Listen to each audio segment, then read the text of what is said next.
পীর সাহেব চরমনায়ের সাথে আমার বারবার কথা বলার সুযোগ হয়েছে। আমি আমার জায়গা থেকে কখনো দেখি নাই যে পীর সাহেব চরমনাই ক্ষমতালোভী একজন মানুষ। তো যদি বলা হয় ক্ষমতার জন্য ইসলামী আন্দোলন চলে গেছে, আসন কম পেয়ে চলে গেছে, কারো ইন্ধনে তৃতীয় পক্ষের জন্য চলে গেছে, বা আমাদেরকে আলাদা করে দিয়েছে, যেইভাবেই আপনি দেখেন এই জিনিসটা সত্য বলে আমি মনে করি না।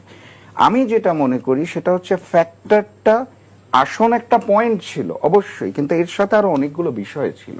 দেখুন, একটা পরিবারে যখন পিতা মাতা ভাই বোন আমরা 4-5 জন থাকি, কোনো একটা বিষয় আসলে সবাই একমত হতে পারি না, এটাই স্বাভাবিক। সেখানে আমরা প্রথমে 7টা দল ছিলাম, বিডিপি যোগ দেওয়ার পর 8টা দল হলো, নমিনেশন সাবমিট করার আগে 3টা দল এসে যোগ দিল, হয়ে গেল 11টা দল, 11টা দলের শীর্ষ নেতা, তাদের সাথে অন্যান্য নেতৃবৃন্দ, তৃণমূলের কর্মী, এটা একটা প্রচন্ড চাপ। এই চাপের জায়গা থেকে যখন আলাপ আলোচনা হয় সবকিছু মিলবে না, এটাই স্বাভাবিক। সবকিছু মিলে যাওয়াই বরং অস্বাভাবিক আমার কাছে মনে হয়। তবে ওই যে আপনি ভাইকে যে প্রশ্নটা করছেন, কে মূলত দায়ী, আমরা সবাই দায়ী। এটা স্পেসিফিক আপনি ইসলামী আন্দোলনকেও দায় দিতে পারবেন না, স্পেসিফিক্যালি জামাতকেও দায় দিতে পারবেন না, আমিও এখানে দায়ী।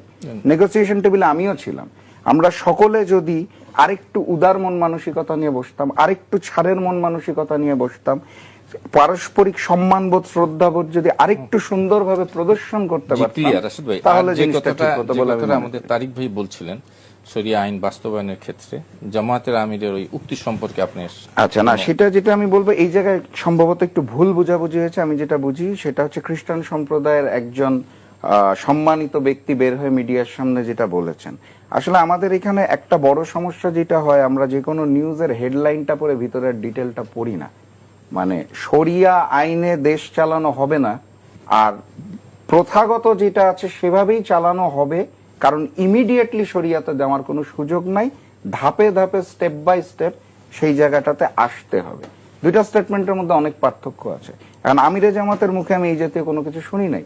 ওনার সাথে আমার যতবার কথা হয়েছে, এমনকি পীর সাহেব চরমনায়ের সাথে যতবার কথা হয়েছে, সবসময় আমরা যেটা শুনেছি সেটা হচ্ছে এক বাক্সে ভোট পড়বে, ইসলামের জয় হবে, এবং সাথে সাথে জিনিসটা পরিবর্তন করা সম্ভব না, স্টেপ বাই স্টেপ করতে হবে। তো আমি যেটা নিজে কানে শুনেছি, আমি সেই বিশ্বাসেই থাকতে চাই। কারণ